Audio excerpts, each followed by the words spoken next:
This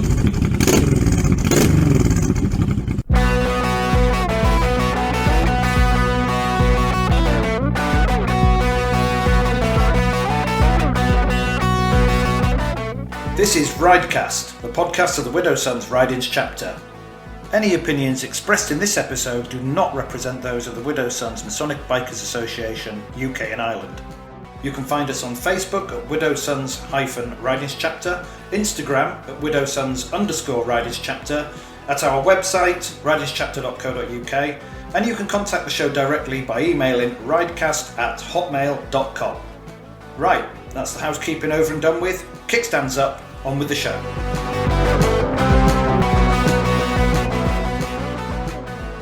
Hello and welcome to the show. My name is Yakka and with me my co-hosts are Gremlin. Gremlin's here, live from the Kremlin. And Pigpen. Hello. So here we are on our pilot episode of the Ridecast, and how do you guys feel about it? Oh, excited. Oh, I'm so excited too. Isn't it great? I can see from the look on your face. Just so the listeners know, we are on a Zoom meeting, so we can actually see each other. Socially distance recording. Pigpen's got a bag over his head, so we're very lucky. Cut! Yes, so just to let people know how we ended up here, I'm a big podcast guy. Gremlin's off. Gremlin's got the giggles already. I've been listening to podcasts for about 2.5 years. Started off early with, I was an early adopter of the podcast, I would say. Listening to a lot of movie podcasting, TV shows, true crime, mystery stuff, unsolved crimes, all that sort of stuff. And I don't think you guys have done listened to a lot of podcasts, have you? Speak for yourself. I haven't, no. I've not really been big on podcasts. What about you, Gremlin? I know you do audio books, but that's not I'm podcasting. a big audio book man. But that's not podcast. Indeed, yes. Oh, you do? Quite. Yeah, I like the Radio 5 live ones that they do about crime and murders and things like that. Right. A few months ago, Gremlin and I were involved with a podcast recording. We were invited on by a podcast show for an episode, to record an episode, which was good fun. Really enjoyed it. It hasn't been released yet, has it? That was the Leeds Light Blues Club. They have a podcast, so shout out to those guys. We haven't heard that episode that we were involved in as yet, but a month or two after we did that, I thought, well, why don't we do a motorcycle-based podcast with our guys from the chapter?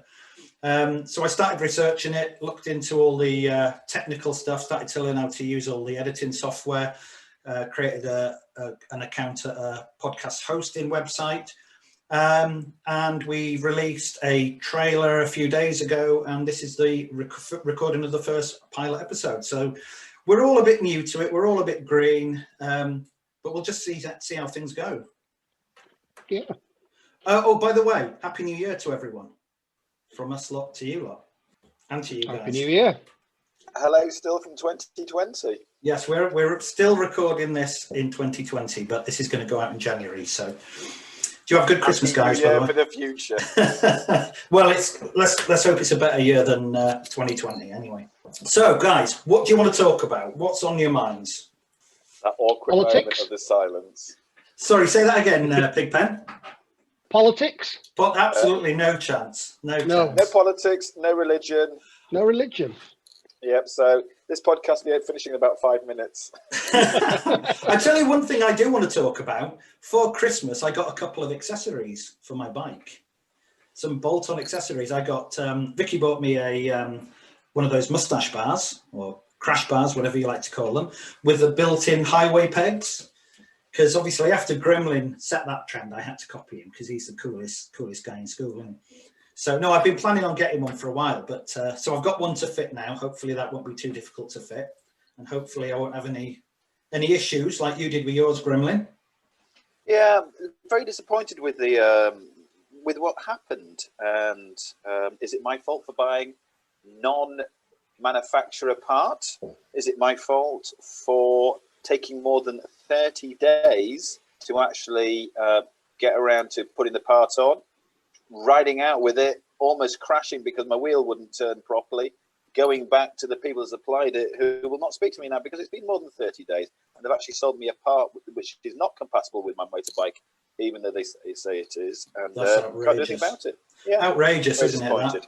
Yeah, terrible. Well, like I say, I hope I don't have a similar issue with mine. I mean, mine's like I believe a sort of a universal part, but it does specify it was for the Honda VTX 1800, which is and perhaps in a serious point too, it would be good to point out to people, perhaps if anybody wants to contact us, have you bought an aftermarket part that is allegedly compatible with your bike that isn't, that is dangerous, and you can warn other people about it? I'm sure it's happened. This was branded as a moustache bar engine guard for a Harley Davidson Softail, all models 18 to 20, and I can confirm it is not the case. Mm. And did you discover that on your first ride out? Was it problematic? Yes, it was absolutely the first ride out. On the first sit on it, once the bar was fitted, couldn't tell because the wheel turned. But when you put pressure and the forks go down, you try to turn the wheel, because the Deluxe has a long front fender towards the rear of the front fender. The way that these aftermarket bar was designed is that they have it sticks out, and it was catching the fender, and it's actually damaged the bottom skirt of the front fender. And I've got that expense now. I have to replace it. Of course. So when you sit on the bike and you get that slight fork dive, the ride height drops. That's closing the gap between your front fender and the bars. Right, I get you. Right. Yeah. I mean, so the first corner you came to at low speed and turned the bars, suddenly you found that you couldn't turn the bars. Yeah, and on 2 occasions I was almost over. I could not turn the wheel properly. Dangerous. On the third occasion, turning out of a junction, I was almost on the other side of the road with a car coming because I could not have that full turn. That is crazy. Got back. I bought myself, for those that don't know me, I have a Harley Davidson Softail Deluxe 2020 model. It's actually one of Pigpen's favourite bikes out there. He loves them. He loves them, doesn't he? He does. But the point is, when I bought this bar, I had a Sport Glide, and I contacted the makers of this bar to say, look, I just sold a Sport Glide, got a Deluxe. Is it compatible? Absolutely, 100% compatible. This is for all Softails, 18 to 20. And it's not. The Sport Glide has a shorter front fender, and it'll be fine for that. But for the Deluxe, it isn't. And to advertise and keep advertising it that it is 100% compatible is, in my eyes, criminal. It is not. Yeah. I don't want to say who the manufacturer is yet because it's a litigation going on. Absolutely, yeah. No, that is shocking, and it wasn't a cheap item either, was it? It wasn't like you were buying cheap tat off the shelf. It was, a reputable firm, so to speak. Yeah. I mean, me and I came over with Mad Manx and we fitted it, and it all seemed to go on the bike reasonably well. It wasn't a problem getting it fitted, but I guess we once after we fitted it, it looked all kosher. It looked good, and it wasn't until you test rode the bike that you realised there was a problem. Yeah.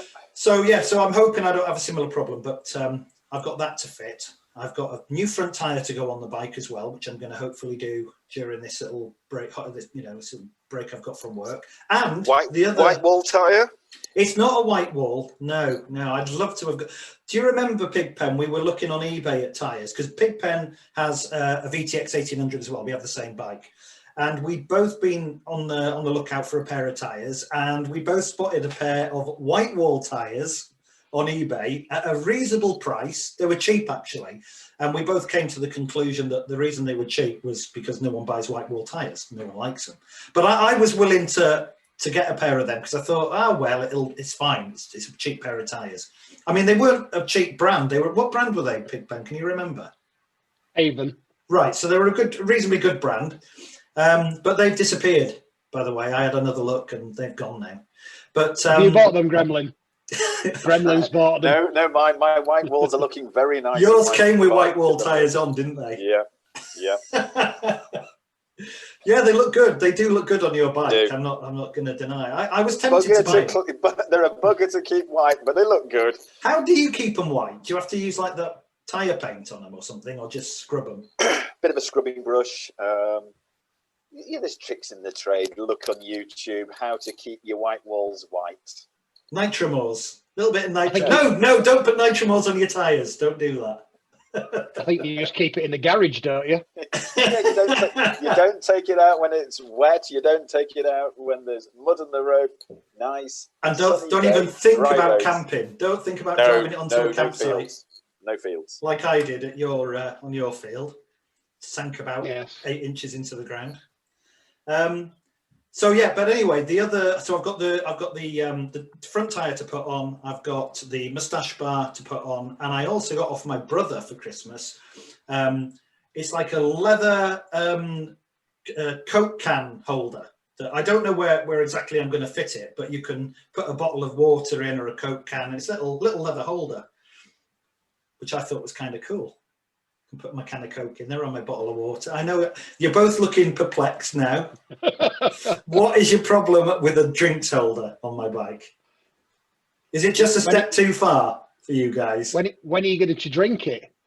Where you stop at traffic lights, you can have a little drink. I'll put a pink straw in the top and away I go. That's totally silenced the pair here. I like it. I don't care what you guys think. I like it. I'm gonna fit that on my bike. The only other thing I want to do is I have a large sort of top box style, a bit like the size of like Casio's box on the back of his bike. They're quite big. I think you have one on. Do you have one on? You don't have one on yours, do you, Gremlin? No, you did on a previous. Did you have on a previous bike? No, sir. Well, anyway, same as Casio's got on his, the big top box, but it's in like a gunmetal grey, so I need to get it painted that matching blue colour to match my bike. So once I've got that painted, I'll fit that. And yeah, I think so. Yeah, then I won't have to permanently have the leather saddlebags on the side. This is all getting very cruiser, isn't it? All the sports bikers out there and adventure bike riders are listening to this thinking, oh my God, have you heard them with their drinks holders and their white wool tyres? Old men. we need to bring sports bikes into this conversation. I'm cringing. Wait, you're thinking of selling yours, aren't you, Pigpen? You were looking at a CB now, was it? Selling it. All right, give it away. Scrapping it. Oh, don't be like that about the mighty Honda. It's a very sought-after machine. I love mine. No, I absolutely love it. I won't sell it. No, I'll keep it, but I'm looking at getting. What for parts? You're at it again. You don't need parts. It's a mighty Honda. It just goes on forever. They do. No, I love mine. I absolutely. I mean, it took me a long time to get to a cruiser. I mean, I've been like Pigpen riding sports bikes for 20 plus years, 25 years. It's only recently. I've only owned that VTX. How long's it been now? A couple of years, Gremlin? I think it's a couple of years. Yeah. A couple of years since I bought that. I had the BMW 1200 GS before, and I had that for about 4.5 years. Did about 30,000 miles on that bike. But that's what I was going to ask actually to Pigpen, because we all know Gremlin's history. He's been on Harley Davidson since day one. He's on his fourth Harley now, fourth Harley. In 4 months. Yeah. Because you were a sports bike rider. You did your club racing.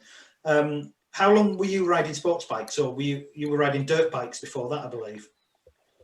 I set off on a DT50 when I was. That's a Yamaha, I believe, a Yamaha DT50. Yeah, I think it was a Yamaha Gremlin, wasn't it? Yamaha, yes, Yamaha definitely make the DT. I think I was 6 when I set off with that. So you've been riding. You must be riding 60 odd years then. not quite as long. Not quite as long as that. No. So you were on motocross bikes for a while then? Always have been. Yeah, always. Right up till. Well, I had them stolen 2 years ago. Were you riding on the road then, or were they field bikes? They were off-road bikes right up until I was 16. So right. I was doing like enduro racing, time card, hare and hounds, motocross. They sound like pubs. Yeah, yeah. So you passed your test at 17 then? Yes, yeah, I passed my test, and then I just worked my way up through different road bikes. I set off with a Honda 90 when I was 16. Then I had a Honda XL 125S. Oh, so you stayed with the XL's a motocross style, isn't it? Yeah, it's like a road going sort of adventure off-roady bike of the day. So you stayed on the scramblers even after you were old enough to ride on the road and pass your test and everything. To start with, yeah, and then I got a 175 XL and. So what was your first sports bike then? What was your first sort of full-blown sports bike? GSXR 750 Slingshot. Oh yeah, the Slingshot. Yeah, my brother used to have one of those. Yeah, they were awesome bikes, weren't they? Yeah, still got it. You still got that? Still got that, yeah. My God. Does it run? Does it run, or is it like under a dust sheet in the garage? It's covered up in the workshop and probably hasn't been started for 10, 15 years. But my God. It went away as a runner, so... Those Slingshot carburetors won't be slinging anything at the moment. Then, no, it could need some carb cleaner through it. Just a little bit. You'll need a full strip down. Gremlin, you wanted to come in there? I was going to say, have you always had Japanese bikes? Yes. I have. No. Apart from the Beamer. Austrian. Which Austrian brand? KTM. Oh, KTM. Are they Austrian, are they? For some reason, I had an idea in my head that they were Italian, but clearly not.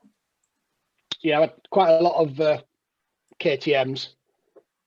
And they're a dirt bike sort of manufacturer, aren't they? Do the dirt bikes?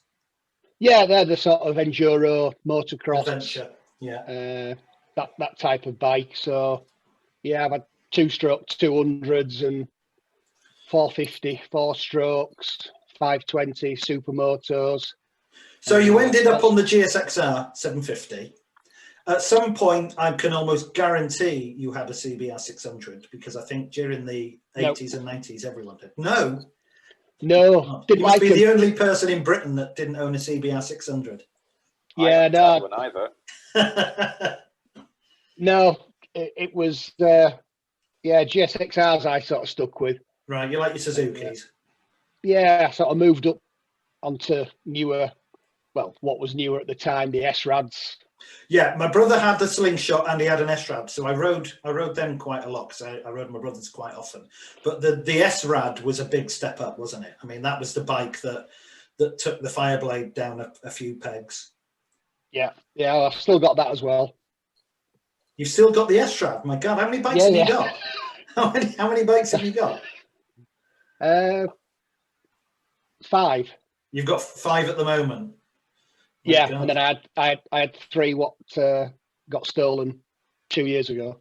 What, did they get stolen from your workshop or your garage or something? Yeah, they broke in one night and just took all my off-road stuff. So right. Oh dear. Why did they leave your Honda?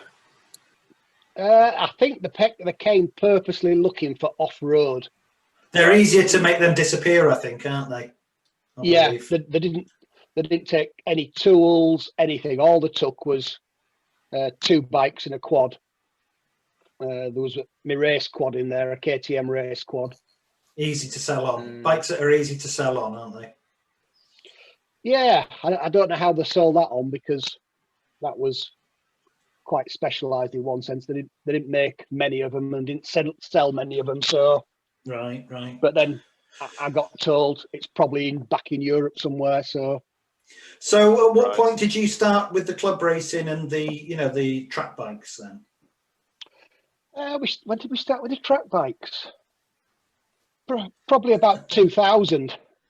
Right. So how long did you do the club racing for? We played around with the road stuff for probably 10 to 15 years. Right. And were you running Suzuki's on the track as well? Yes. Yeah. S-Rads. Right, right. So at what point then, back to my original question that I asked 10 minutes ago, at what point did you sort of transition from the full-on sports biker and dirt track rider to cruisers? Because for me, that was a big step to go to a cruiser. I'd been on sports bikes for 20 plus years. I can't believe I'll say this. I always wanted the Harley Davidson type bike that Arnold Schwarzenegger rode. Terminator 2. Terminator. Yeah. I always wanted one of them. It was loud. It was obnoxious. You. Yeah. And it was the fat boy, wasn't it? Yeah. And I wanted one of them, but they were always out of my reach money wise. I thought, I can't invest that sort of money. Yeah. And then I looked at the Hondas and thought, well, you get a lot more bike for your money. So I think you get two brake discs with the Honda, don't you? That's right. Yeah, proper brakes on the Honda. Yeah. Whereas with the Harley, you only get, is it one you get with a Harley? Yes, you get one. This has been a bone of contention between Gremlin and Pigpen for the last 12 months, so it's a bit of an in-joke.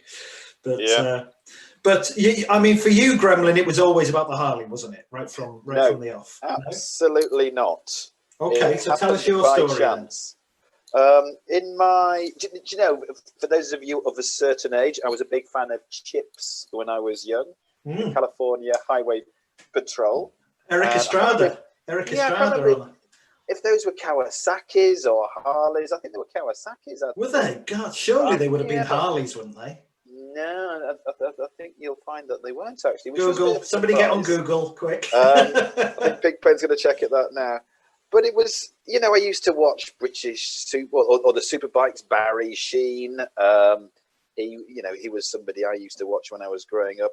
And I always had an interest in motorbikes. But my father had been a motorbike racer, him and his brother, when he was young. And my father had an accident on doing Speedway. He did Speedway once, broke his collarbone, and decided that he didn't want to ride motorbikes again. So he really never encouraged me and my brother to have motorbikes. So in fact, did just really the opposite. Yeah. In my 20s, I decided I was going to take my test, and I got a Suzuki ER125 just for going out, seeing what it was like with the intention of taking my test. But for some reason, I decided against it. I don't know why, whether I just... So you rode on L plates for quite a few years then, by the sounds of it. No, not even as long as that. I think there was a fault with the bike, which meant it had to be charged overnight before you could take it out. There was something, an inherent fault with it when I bought it, and I never got around to fixing it. And I just thought this is a bit of a waste of time, so I gave up with it and pursued cars really more than bikes. And then, like everybody with a midlife crisis, let's get a motorbike license, and I did. And I decided I was definitely never going to get a Harley Davidson. I was not the saddo who was going to be having a midlife crisis and getting a Harley Davidson. Did you tell me, if I can just interrupt, did you procrastinate for many years before taking the plunge and actually going for the training and taking the test? Or did you just one day get up and go, I'm going to do it? Yeah, I did. It hadn't been something I've been thinking, I must do it this year, I must do it this. I didn't think about it for a long time, and suddenly I thought, right, I'm going to get a motorbike. I want to ride a motorbike. I want to pass my test. And it's, I wish I'd done it when I was 17, because it was quite hard, really. It's in 4 parts to get your full license. So it's your CBD, the compulsory bike test, then it's the... compulsory basic training. Sorry, compulsory basic training, yeah. So for your CBT. Did you have to do the theory? You have to do a theory as well, did you? Or you then have to go to your classroom on the computer to do theory with hazard perception, avoidance. Which was something I didn't do when I took my car test. And then it was your mod 1, your mod 2, your mod 1 on the it was off-road, figure of 8, manhandling, all those sorts of things. And then the mod 2 obviously is being followed round by the examiner for about 40 minutes. Yeah.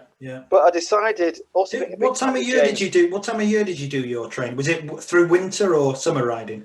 November and December. So you really were in there, sink or swim sort of situation where you were learning to ride in poor weather and bad road surface conditions. I think that's probably probably the best way to do it, really. If you can pass your test at that time of year.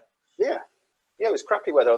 Then on the morning of my test, I got to the training centre early, took the bike out to go to practice the Mod 1, came to a stop, slipped, bike went over, and my foot got caught between the foot peg and the tarmac, and I busted it in 3 places. My God. And that was it. This would have been a 500cc bike you were training on, though, right? 650. A 650. So what was it, an SV 650 or something? It was a... No, I think it was a Yamaha 650. It'll come back to me which one it was, because it's still got bits of my bone all over it. And so from there, I was out of action for 10 weeks. I was supposed to be out of action for 6 weeks, but week 4 of being in one of those boots that you walk around with, I slipped all the way down my stairs and broke my foot again. So that was it for another 6 weeks. So I was 10 weeks in total. Hang on a minute. I don't remember you telling me this. I heard you'd broken your foot doing the bike training, but you fell down the stairs as well. Yeah, I slipped down the stairs. What are you, an 8-year-old or something? Landed on it and broke it again. Re-broke it. Oh my God! So did you have to get it pinned or anything, or was it? No, they were going to. Then they decided if I could manage with this boot, which you sleep in as well. You know, you wear it. The only time you don't wear it is when you're having a bath or a shower. That's the grace of having this boot, but in bed and everything. So my God. But anyway, 10 weeks later, I then started to do the training. Failed my Mod 1 because I put my foot down because I thought the bike was going to go over. Second time I passed it, and then I passed my Mod 2 first time.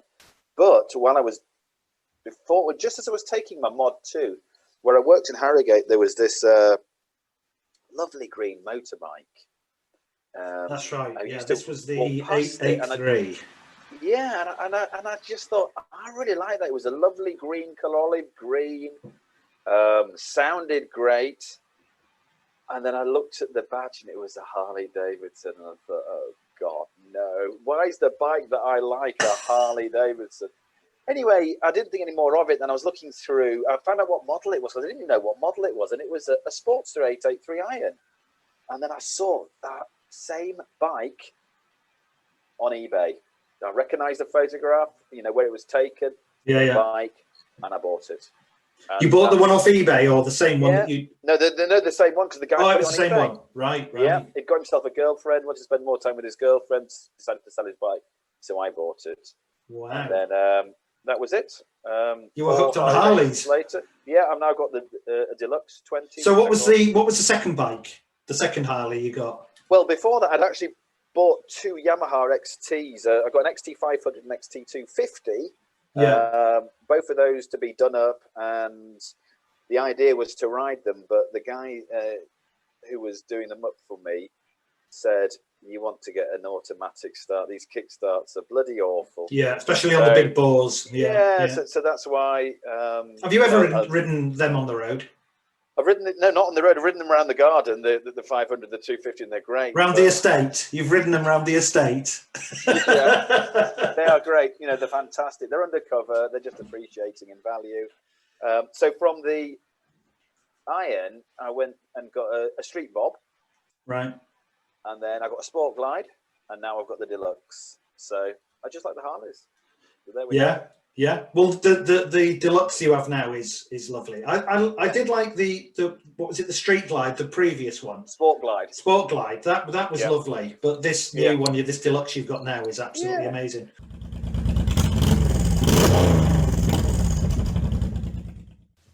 Okay, so that was Gremlin's journey through the wide variety of motorcycles he's ridden. The vast experience on Harley Davidsons he's had. My journey's similar to Pigpen's really, although I didn't have a dirt bike sort of background. I was purely into the sports bikes. I started off on my first proper bike after passing my test was an RD350, and then I went down the FZR route, CBR, ZX6, ZX7, ZX9, a couple of Fireblades. So it was all sports bikes for many, many years. And then About 6 years ago, 6.5 years ago, this is going to sound really sad, and everyone out there is going to be groaning when I admit to this, but I saw The Long Way Round with Ewan McGregor and Charlie Borman, and I thought, this looks great. These bikes look fantastic. There's, you know, a lot more long distance stuff and cruising around with luggage, and maybe it was just my age, maybe it was the fact that I'd had a little. I'd caught a few points on my license on the ZX9 that I'd been riding. And I thought, it's time to get off the sports bikes. They're too dangerous. There's too many camera vans. They're too easy to speed on. So yes, I took the plunge and I went and bought a BMW 1200 GS, which I loved and which Vicky, my partner, loved. And we rode that for about 4.5 years, all around the UK and Ireland. And then I ended up, after joining the Widow's Sons, I'd been in the Widow's Sons for 4 or 5 years. I thought, everyone's on cruisers. Most of the guys I'm riding with are riding cruisers. So I bought the VTX, and that's how I ended up on the VTX. So that's my story, shortened version of it. I spent 8 years during all of that instructing as well. I was a direct access qualified Cardington assessed instructor. Not blowing my own trumpet, but I thought it's worth mentioning that I worked as a biker as well. I was a professional rider for 8 years. But I got a bit fed up of following 16-year-olds around on mopeds doing CBTs, and I was wiping snow off my visor one day and thought, you know what, I've had enough of this. So I now ride purely for pleasure with my Widow's Sons brothers, which I love. Love riding out with the guys during the summer months. Purely fair weather rider now, like you guys, I think. I think it's safe to say. No, absolutely right. Perhaps one thing that we haven't mentioned is, how did we all meet? Well, yeah, go ahead, Gremlin. You start that ball rolling. For those of you who don't know, we are members of an organisation which is called the Widow's Sons, and it is part of the Masonic fraternity. To be a member of a Widow's Son, you have to be a Freemason. That's what we all are. So that's the one thing we have in common. Yes, the sort of Freemasonry, binding of Freemasonry in motorcycles has been a massive success nationally. And for me, I mean, it's something that I absolutely love. I love having that common ground, that common interest with the guys I ride with. Not just the fact that we enjoy riding motorcycles together, but we all are members of Masonic lodges. We're all Freemasons, and we have that sort of common ground and common interest. So we can talk about bikes and Freemasonry. And generally our conversations when we're not riding the bikes, when we're at a biker's cafe somewhere, having a cup of tea and a pasty, we're talking, the conversation switches between what happened last week in lodge and what happened last week out on the bikes. And we flip-flop between conversations of both. So I absolutely love it. I've been a member of the Widow's Sons for about 5 years now. Met Gremlin about, how long has it been since you started coming out riding with us? 2.5 years. 2.5, 3 years, something like that. Yeah. Gremlin's been riding out with us for just over a year now. It'll probably be a bit longer than a year. Sorry, Pigpen, a little longer than a year now. Pigpen, isn't it for you? But we're all patch members. I was invested as president of the chapter back in March of 2020. Gremlin has been secretary for the last few years. Because nobody else will do it. Yeah. And Pigpen was patched in back in August. I believe it was at end of July, beginning of August last year. I say last year. Meet the neighbours, wasn't it? Yeah, whatever you do, call it the Northern Rally. It's Meet the Neighbours Rally. Yeah, perhaps people ought to understand, what is patching in? Well, yeah, before you are made a member of the Widow's Sons, whichever chapter you're applying for, there is a required number of sort of get to know you rides and socials that you have to attend. It's different for every chapter. There are different criteria for every chapter.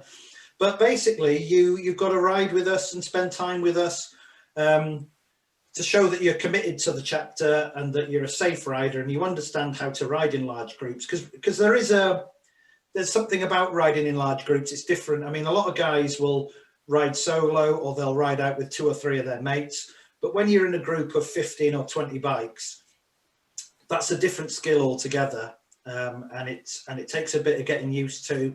So we like to assess the guys that are riding out with us, make sure they understand the different systems of safe ride, group riding that we use before we take a ballot on their membership. And then Gremlin sends out an email. We do an email ballot, and if they are successful with the ballot, then we invite them to become members of the chapter. They pay their fees, and then they are brought in for their patching in ceremony, where they're presented with their widow's son's patch, and that makes their chapter patch as well. Yes. Speaking of chapter patches, we've just recently adopted a new chapter patch, which took a little bit of administration and figuring out and a bit of designing. And we are waiting for our new chapter patches to be made up and delivered, which should happen sometime in January. So we've ordered 30 new chapter patches, and I have pre-orders for, I think, 24 already. So we're going to have to order a second batch fairly quickly. What are your thoughts on the chapter patch, Pigpen? Yeah, liking it. Yeah, it's. I think it's a little bit more in keeping with the rest of the patches that we have. I didn't mind the old one, but it sort of stood out like a bit of a sore thumb being blue. Yeah, it did. Quite a bright, like a traffic light, wasn't it? Bright blue with the yellow border. It just stood out on when you were wearing a black leather cut, or in Gremlin's case, pleather. It does stand out like a Belisha beacon, and it wasn't the most popular of patches, so we came up with a black and gold design, which are the colours of the Widow's Sons. Black and gold are our colours, so a bit more in keeping with the rest of the patches we wear. And it went through the ballot, and everyone had said yes, they were keen to adopt it as the new chapter patch, and that's where we are now. So we're just waiting for the new ones to arrive. Gremlin, you're miles away. Hello.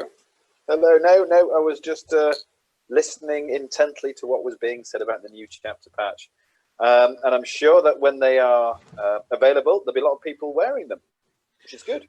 Absolutely. And the new members that are patched in the future will all be presented with the new chapter patch. So the question is for people out there who may not be a Freemason, they may not be a widow's son, how do you become a member of one or the other or both?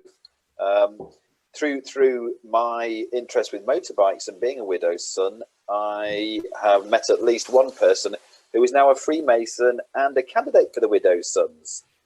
People like to ask questions about the Freemasons, the intrigue, the mystery, the secrets, and it sparks an interest, and suddenly they're thinking, how do I become a member of this? Well, what people ought to realise that we are a society with secrets, not a secret society, and it is all about charity. We are probably the biggest donor to charitable charitable organisations throughout the UK. We give away millions of pounds every year to good causes. So that's one good reason to join. Absolutely. So, and I would like to point out that we collect all our charitable monies from within our fraternity. Yep. We don't go out asking for other people to, we don't rattle a money jar, do we, at people? We collect from our members. Only when it's us asking for subs from our members. Yes, absolutely. You're absolutely right. It is all given by the members themselves. So if you want to join, look at the website for the United Grand Lodge of England, or look at Widow's Sons if you are a Freemason with a motorbike and you think it sounds like a bit of fun and something you could be interested in. Absolutely, it is fun. It's great. How many? If it wasn't fun, you wouldn't be in it. Absolutely. How many have we brought in? Our chapter alone, how many of which you think we've brought in now to, into Freemasonry? I know that Mad Manx, one of our charity steward, Mad Manx, he first came out riding with us on his bike with the Widow's Sons, and that created his interest in Freemasonry, and he ended up getting initiated. Was it last year or the year before? The year before? Last year. Well, 2019. When this goes out, it was 2019. Yeah. 2019 into Alfred Lodge in Otley. Yeah. We also have Buzz, who was my candidate into Lascelles, rhymes with Tassels in Wetherby. Yeah. And obviously, Mad Max went on to become a full member of the chapter and is our charity steward. It's doing a sterling job as charity steward, providing us with all our neck tubes and beanies and hoodies, t-shirts, polo shirts, all the rest of it, all the Widow Sons merchandise, and raising lots of money for charity in the process. And Buzz is still a candidate, and his membership into the chapter is being slightly delayed at the moment because of COVID, and he's not able to progress within Freemasonry. So he's still an entered apprentice. So as you're a fairly newish member, Pigpen, can you just give us a little rundown of your journey to becoming a Widow Son, what that involved? I think it was mentioned in Lodge that there was a motorcycle sort of group. I think you'll find it was me responding at Priory one night when I was Master of Harlow that I said I was in the Widow Sons. It might have been that. I can't honestly remember. I know I did get told about there was like a motorcycle part of it, and then it was basically I looked on the website, got the details, and I think I did send that off to Gremlin, who replied, and from there it was quite a straightforward. Because I did visit Gremlin's lodge anyway. So I think I met up with him there on one of the nights, and that's when I first met Mad Manx. Because he was there visiting, and that was sort of like the start of it. And how long do you think it took you from your first contact to being patched in? How many months went by? To patching in, I think it took 7 months. Right. But I think the sort of delay in one sense was obviously winter. I started in also because your riding wasn't quite up to standard, really. Well, there was that, because none of you lot could keep up, I think was the problem. Especially with the Harley. No, Pigpen was clearly right from day one. We knew he was fast, a very experienced rider. Let's put it that way. Yes, experienced rider, and adopted our systems of riding very, very quickly. Obviously, had a lot of experience at riding with big groups of bikes. So to you, it was I think it was fairly straightforward for you, wasn't it, Pigpen? I don't think you had any problems at all with riding with us. No, I think the longest wait was obviously COVID. January, February, March, April. The lockdown. Yeah. The first lockdown did affect us all. You were definitely. Yes. We were off the road for 3 months. We couldn't ride at all. That slowed it down, and like I said, the winter bit slowed it down. Yeah, that's right. Yeah. So.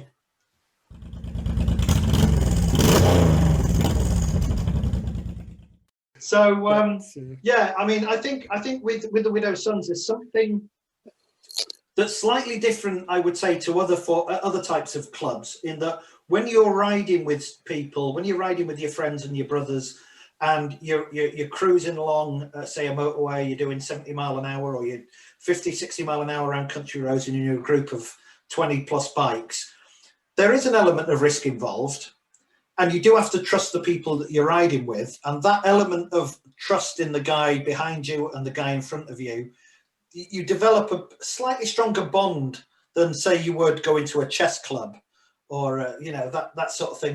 There is a risk with riding, there is an element of danger, and I think that creates a firmer bond. And given that we're Freemasons and brothers already, that adds to it.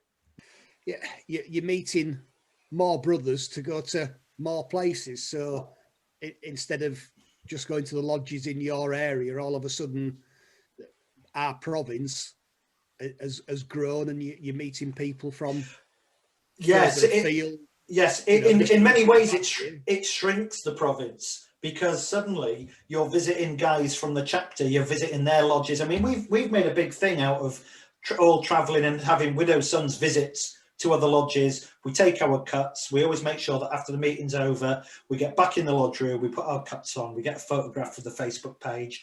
And that's become something that we do a lot now, isn't it? When we're able to. I mean, the lodges are all shut down at the moment, but yeah, we do a lot more. Definitely do a lot of lodge visits between all the members of the chapter, don't we? I did manage to get to visit your lodge, Yakka, didn't I? Yeah, and I've been to Lascelles. I've been Right, up with to tassels. I've been up to Alfred Lodge. I was there for Mad Manx's. I was at Mad Manx's initiation. I was at Buzz's initiation. I've been to loads. I couldn't list them all now. I'd have to spend 5 minutes thinking about where I've been. But yeah, we all visit each other's lodges, and it's something good that we do. It's good fun. It's good fun.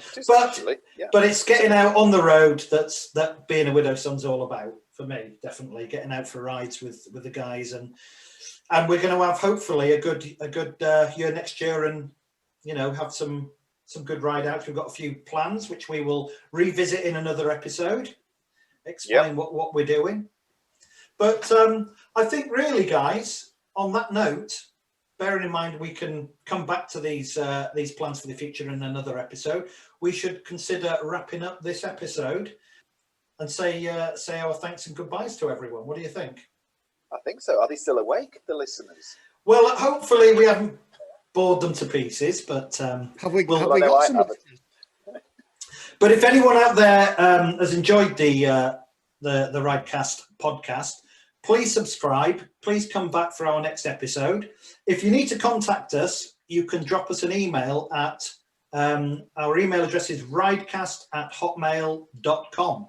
If you have any questions or any points of interest or anything you'd like us to bring up in conversation in the next episode, feel free to drop us a line, and you'll get a shout out. I'm going to say we are on Facebook.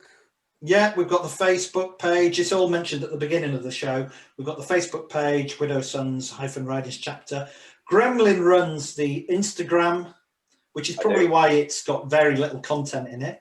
Hasn't had any new content in months. I think we'll find because we haven't been any ride outs. Yeah. It's like looking inside Gremlin's brain, I think, is the Instagram. Empty or just full of wonders from the past. Hollow. So yeah, but feel free to contact us. We'd love to hear a little bit of feedback, what you thought of the show, what you think we could alter or adjust or add or take out. And when I say, obviously we don't want. I know you probably all want us to take Gremlin out of the equation, but we're going to give him a. We're going to give him a good try, see how he gets on. But anyway, we just had our first message come through. It's from a lady who's been listening, and she says, "I think Gremlin sounds hot." There you go. What can I say? Thank you. You haven't got the name on that contactee, have you? It's not Tess, is it, by any chance? or your brother? Yeah. All right then, guys. So let's wrap it up. Thanks for listening, everyone. Thank you, Gremlin. Thank you. And thank you to Pigpen. Thank you very much. This is Yakka signing off for Ridecast, and we'll catch you on the next episode. Thanks very much, guys. Goodbye.